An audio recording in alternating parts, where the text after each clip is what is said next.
Well, here I am in Photoshop, and say I want to create a gradient. I'm using the gradient tool.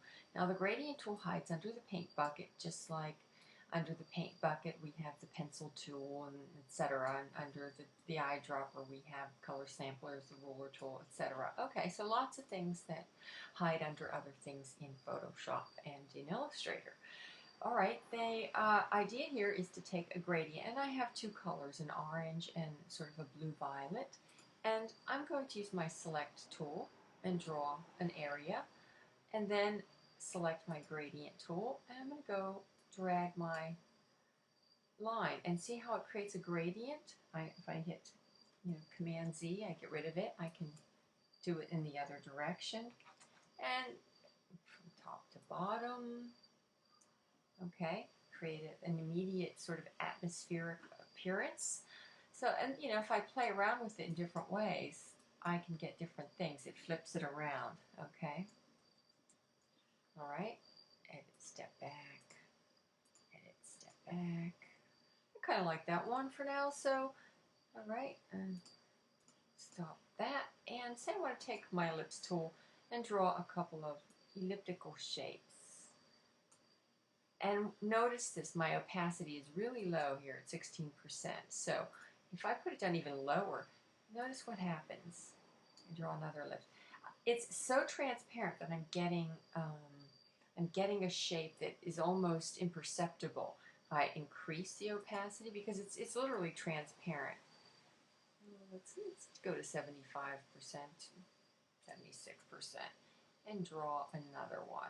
Let me hold the shift key down and draw a circle. See, that one's almost solid, not completely, but almost. Because if I move it, put it, oops, I can't move that one. Never mind. Where's the layer? No, it's all in one layer. So, okay, let me get rid of that one, and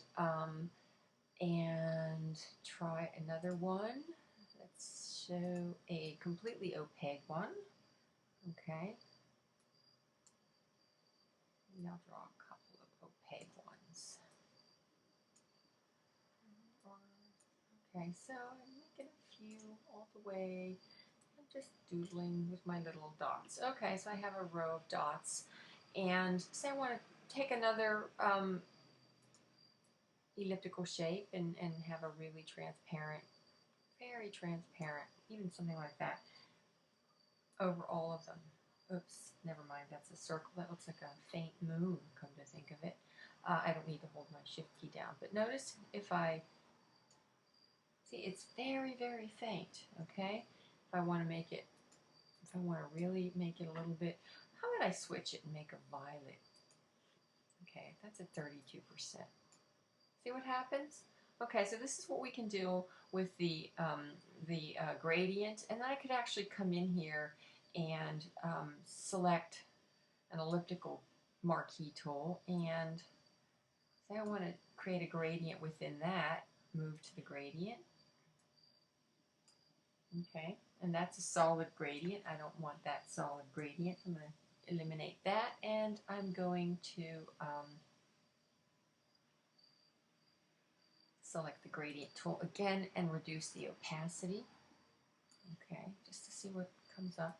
Oh, see how we can create transparencies. Okay, so now I'm just creating multiple transparencies. Okay, and it's sort of a fun technique. You can go in with the line tool and any other tool and start drawing shapes, custom shapes. The pen tool is a cool one.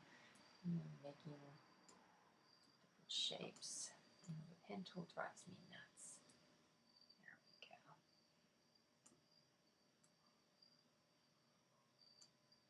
Okay, so now I'm expanding, I don't like that one.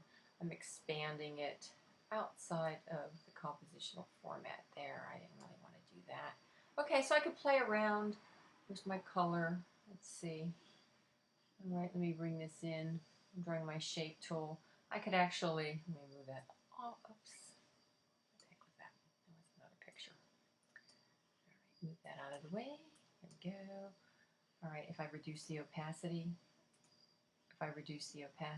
here, or the fill, notice that that shape is getting, let's try to move it, I'm running out of time.